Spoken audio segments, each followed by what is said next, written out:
दोस्तों, क्या आपने किसी के साथ कभी आर्ग्यूमेंट किया है जिसके बाद आप सोचते हो कि यार काश मैंने उस वक्त ये बोल दिया होता ना तो मेरी बेइज्जती नहीं होती, या फिर आपको समझ ही नहीं आता कि उस मोमेंट में क्या रिप्लाई देना है। अगर आपके साथ भी ऐसा होता है तो ये वीडियो को पूरे एंड तक देखो, क्योंकि अब ऐसा नहीं होगा। क्योंकि इस वीडियो के एंड तक आप एक सैवेज रिप्लाई देने का आर्ट सीख जाओगे, जहां ईंट का जवाब पत्थर से दिया जाएगा और आर्ग्यूमेंट में आप सामने वाले को टोटली डिस्ट्रॉय कर दोगे। इस वीडियो में मैं आपको 5 पावरफुल सैवेज रिप्लाई टेक्निक्स बताऊंगा जो पॉलिटिशियंस, एक्टर्स और सेलिब्रिटीज तक यूज करते हैं। इन टेक्निक्स को मैंने कई इंटरव्यूज, पॉडकास्ट, मूवी, शोज और डिबेट्स देख के कंपाइल किया है। याद रहे, ये टेक्निक सिर्फ आर्ग्यूमेंट जीतने के लिए नहीं है, बल्कि ये आपको स्मार्टर, शार्पर और ज्यादा रिस्पेक्टेड बना देगा। तो चलिए शुरू करते हैं। Number 1, indifference technique. अक्सर जब कोई आपको प्रोवोक करने की कोशिश करता है तो उन्हें उम्मीद होती है कि आप रिएक्ट करोगे, लेकिन असली जीत तब होती है जब आप उन्हें दिखाते हो कि उनकी बातों का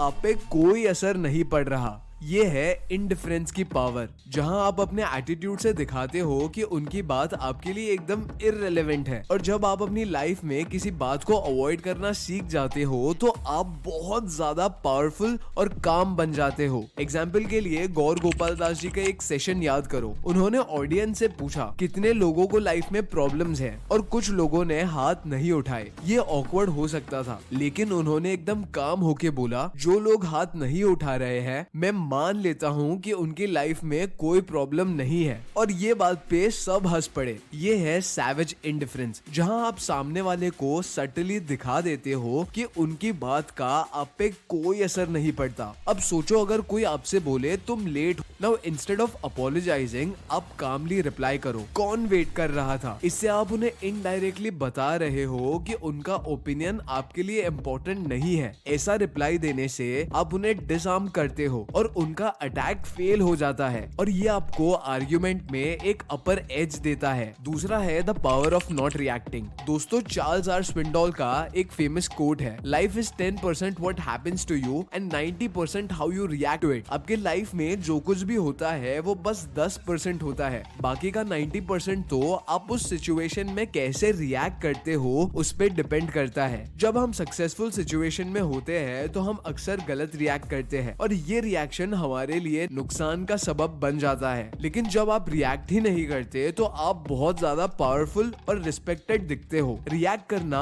अक्सर आपको डैमेज करता है, लेकिन अपने इमोशंस को कंट्रोल में रख के नो रिएक्शन देना आपको कंट्रोल में रखता है। एग्जाम्पल से समझाऊं तो 2022 ऑस्कर्स का वो मोमेंट याद करो जब क्रिस रॉक ने विल स्मिथ की वाइफ पर जोक किया था। सब हंस रहे थे, लेकिन विल स्मिथ को ये बिल्कुल पसंद नहीं आया। गुस्से में उन्होंने स्टेज पे जाके क्रिस रॉक को चाटा मार दिया, और उस वक्त क्रिस रॉक भी रिएक्ट कर सकते थे, लेकिन उन्होंने अपने इमोशंस कंट्रोल में रखे, कोई रिएक्शन नहीं दिया और पूरा शो कामली कंप्लीट किया। इस पूरी सिचुएशन का एंड रिजल्ट क्या था? क्रिस रॉक ने लोगों की रिस्पेक्ट जीत ली, जबकि विल स्मिथ को बाद में अपोलोजाइज करना पड़ा। और आज भी लोग उन्हें उस मूवमेंट के लिए काफी ज्यादा क्रिटिसाइज करते हैं। ये होता है the power of not reacting. जब आप किसी सिचुएशन में होते हो जहां सामने वाला गुस्से में है या आपको प्रोवोक कर रहा है, तो कभी भी रिएक्ट ना करना ही सबसे पावरफुल मूव होता है। इससे आपको और रिस्पेक्ट मिलती है और सामने वाला अपने ही इमोशंस में फंस जाता है। तीसरा है द स्ट्रॉमैन टेक्निक। जब आर्ग्यूमेंट में सामने वाला अपना पॉइंट रखता है, आप उस पॉइंट का एक वीकर या एग्जैजरेटेड वर्जन बनाओ और उसको अटैक करो। इस टेक्निक का एम होता है सामने वाले के आर्ग्यूमेंट को कंफ्यूज करके वीकन कर देना। सोचो, आपका दोस्त बोलता है, मुझे लगता है कि तुम्हें थोड़ा टाइम अपने करियर पे भी फोकस करना चाहिए, और लाइफ थोड़ी सॉर्टेड लगती है जब गोल्स क्लियर होते हैं। अब आप इस बात को थोड़ा सा ट्विस्ट कर देते हो और कहते हो, तो तुम ये कह रहे हो कि मेरी लाइफ एकदम मेस्ड अप है, राइट? और तुम्हें लगता है कि मैं अपने गोल्स को सीरियसली नहीं लेता। अब आपके दोस्त ने ऐसा कुछ कुछ नहीं बोला था, लेकिन आपने उनकी बात का एक्सट्रीम वर्जन बना दिया जिससे उनका पॉइंट कमजोर हो गया और आप आर्ग्यूमेंट में अपर हैंड ले आए। इस टेक्निक में आप सामने वाले के पॉइंट को ट्विस्ट करके एग्जैजरेटेड बना के उसे अटैक करते हो। ये स्पेशली पर्सनल कॉन्वर्सेशन या डिस्कशन में काफी इफेक्टिव होता है जब आपको जल्दी से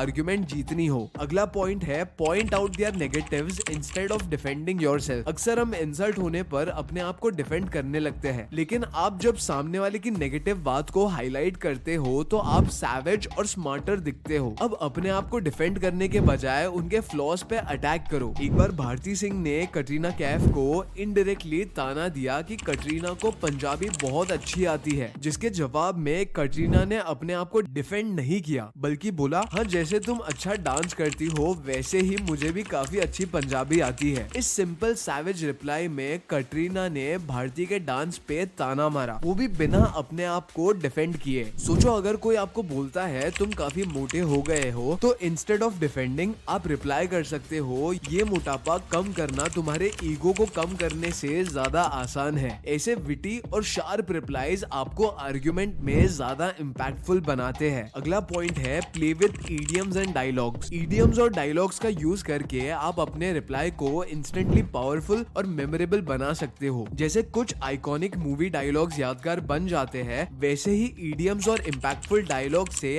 आप अपने आर्ग्यूमेंट को नेक्स्ट लेवल पे लेके जा सकते हो। राजकुमार मूवी का एक फेमस डायलॉग याद करो, जो दूसरों के लिए गड्ढा खोदता है वो खुद ही उसमें गिरता है। ये सिंपल इडियम इतनी बड़ी बात कन्वे करता है कि ये एक सैवेज कमबैक बन जाता है। और ऐसा ही एक आइकॉनिक रिप्लाई दिया था स्टीव जॉब्स ने 1997 में वर्ल्ड वाइड डेवलपर कॉन्फ्रेंस में। एक इंटरव्यूअर ने उनको छोटा दिखाने की कोशिश की। उसने स्टीव जॉब्स से कहा, आप एक स्मार्ट इंसान हो, लेकिन लगता है आपको खुद भी नहीं पता कि आप क्या कर रहे हो, क्योंकि क्या आप मुझे ऐसा कुछ बता सकते हो जो पिछले 7 सालों में आपने किया है जो वर्थ मेंशनिंग है। सब ये बात से काफी शॉक में आ गए थे, लेकिन स्टीव जॉब्स ने अपनी कामनेस और विजडम से सिचुएशन को फ्लिप कर दिया। जॉब्स ने कुछ सेकंड के लिए साइलेंस रखा और फिर बोला, You've asked a really good question। फिर उन्होंने ऑनेस्टली अपनी गलतियों को एक्सेप्ट किया, लेकिन फिर एक जबरदस्त लाइन बोली जो पूरे सिचुएशन का मूड चेंज कर देती है। You can please some of the people some of the time, but not all of the people at all of the time। इस लाइन से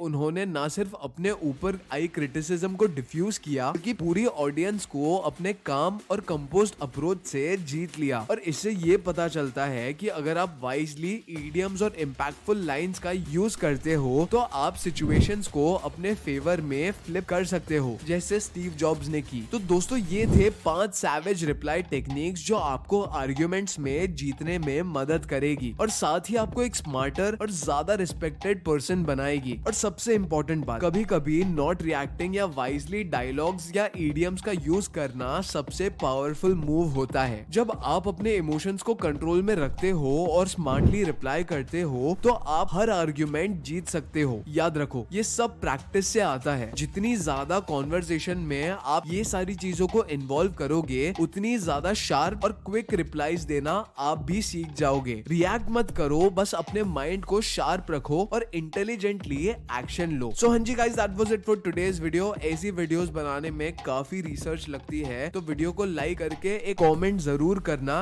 एंड अभी आपके स्क्रीन पे जो वीडियो आ रहा है उसे देख के अपने आप को एजुकेट करो, instead of just scrolling random reels on Instagram और YouTube. Until next time, piece.